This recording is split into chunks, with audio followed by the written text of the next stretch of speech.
According to standard operating procedure, if an FAA flight controller notices anything that suggests a possible hijacking, the controller is to contact the superior. If the problem cannot be fixed within about a minute, the superior is to ask NORAD, the North American Aerospace Command, to send up or scramble jet fighters to find out what is going on. NORAD then issues the scramble order to the nearest Air Force base with fighters on alert. But although interceptions usually occur within 10 or so minutes, in this case, 80 or so minutes had elapsed before fighters were even airborne. It's a mind-bending anomaly. Not a single U.S. Air Force interceptor turns a wheel until it's too late. There are no jets at all. What if they were so confused and had been so deliberately confused that they couldn't respond? The reason that they didn't know where to go was because a number of conflicting and overlapping war game exercises were taking place. It involved the insertion of false radar blips onto radar screens in the Northeast Air Defense Sector. Center Team U, we have a problem here. We have a hijacked aircraft headed towards New York. We need someone to scramble some F-16s or something up there to help us out. Is this real world or exercise? Is this real world or exercise? There was another exercise, Vigilant Warrior, which was in fact, according to a NORAD source, a live-fly hijack drill being conducted at the same time.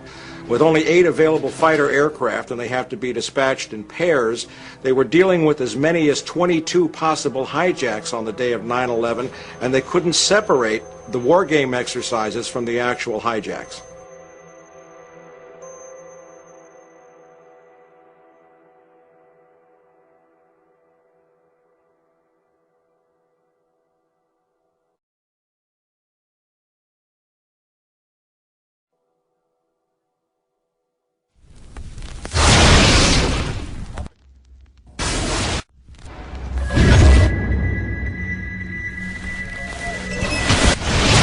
Page 172.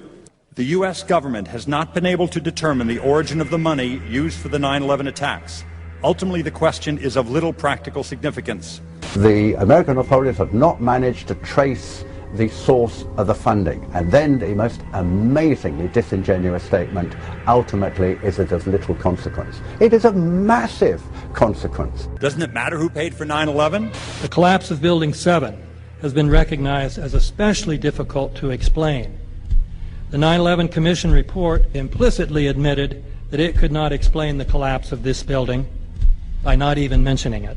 President, why are you and the Vice President insisting on appearing together before the 9/11 Commission? Because the 9/11 Commission wants to ask us questions. That's why we're meeting, and I look forward to meeting with them and answering their questions. Why you're appearing together rather than separately, which was their request? Because it's a good chance for both of us to answer questions that the 9/11 Commission is looking forward to asking us, and I'm looking forward to answering them. Let's see. Do you think they should be able to stand up and speak their own words? They should go under oath. They should be, yeah, in public.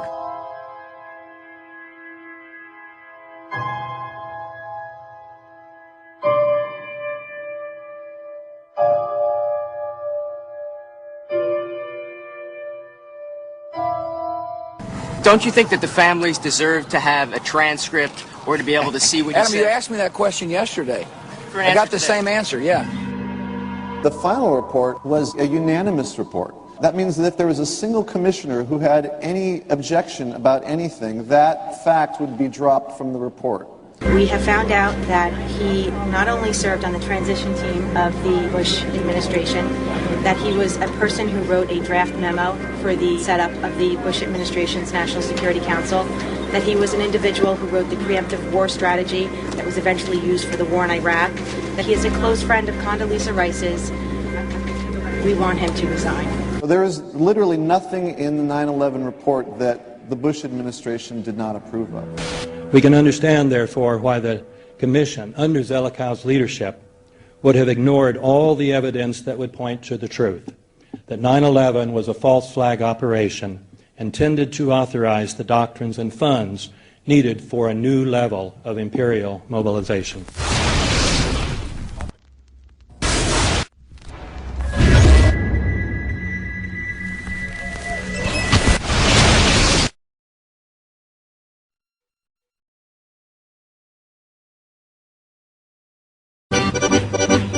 armed with knives, armed with chemical, biological, nuclear weapons. Fanatics, terrorists, September 11th. September 11th, killers, September 11th, terrorists. Terrorists of Al-Qaeda, terrorists, nuclear weapons, terrorists. 9/11, terror, terrorist, evil. September 11th, September 11th. The terrorists, war and danger. September 11th, terrorism, global terrorism, terrorism, terrorists, terrorists, terrorists, terrorists, terrorists, the terror, terrorists, terrorist, terrorism. September 11th, global terrorism, terrorists, terrorism. September 11th, world terrorism, terrorism. September 11th, global terrorism. September the 11th, terror. Weapons of mass destruction. September the 11th, terrorists, the evil terrorists, no.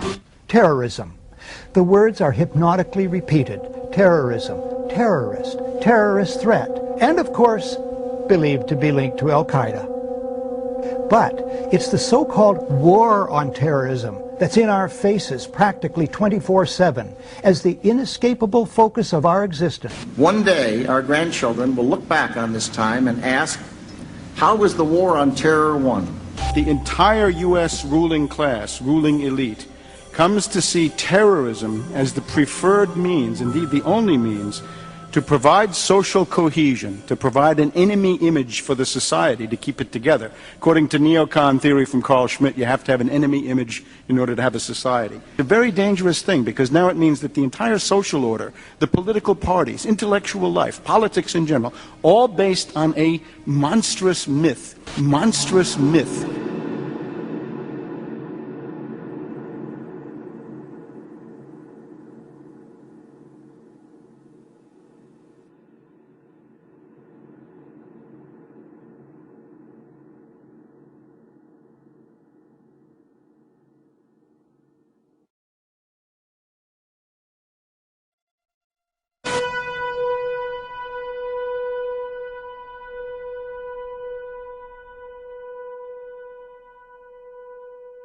Look, the CIA has done in this country, what they've done to us is unbelievable.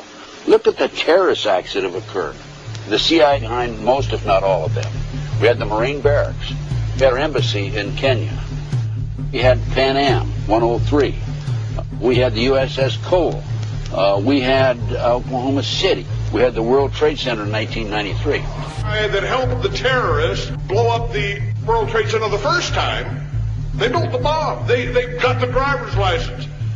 The informant, the informant, a fellow named Salam, a 43-year-old former Egyptian army officer, he was given the assignment to put the bomb together. And he went to his supervisor, his FBI supervisor, and said, we're going to put a dummy bomb in here, right? And the FBI supervisor said, no, we're going to put a real bomb. The FBI actually carried out the attack on the World Trade Center in 1993. They actually hired Ahmad Salam and paid him $1 million and gave him real explosives, a detonator, and told him to build a bomb and to give it to the foolish people that he was controlling to allow them to attack the World Trade Center complex. Unfortunately for them, there were only 6 people killed, not enough to pass the legislation. So what happened is 2 years later, April 19, 1995, down comes Oklahoma City Murrah building, 168 people killed. 1 year later, the anti-terrorism legislation that takes away many of our constitutional rights and civil liberties is passed.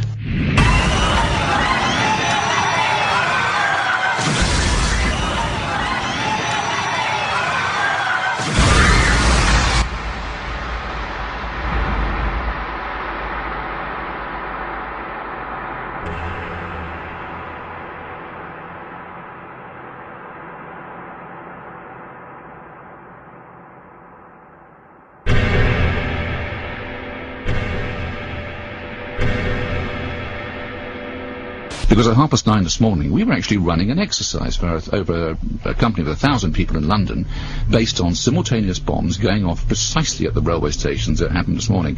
So I still have the hairs on the back of my neck standing upright. To get this quite straight, you were running an exercise to see how you would cope with this, and it happened while you were running the exercise? Precisely.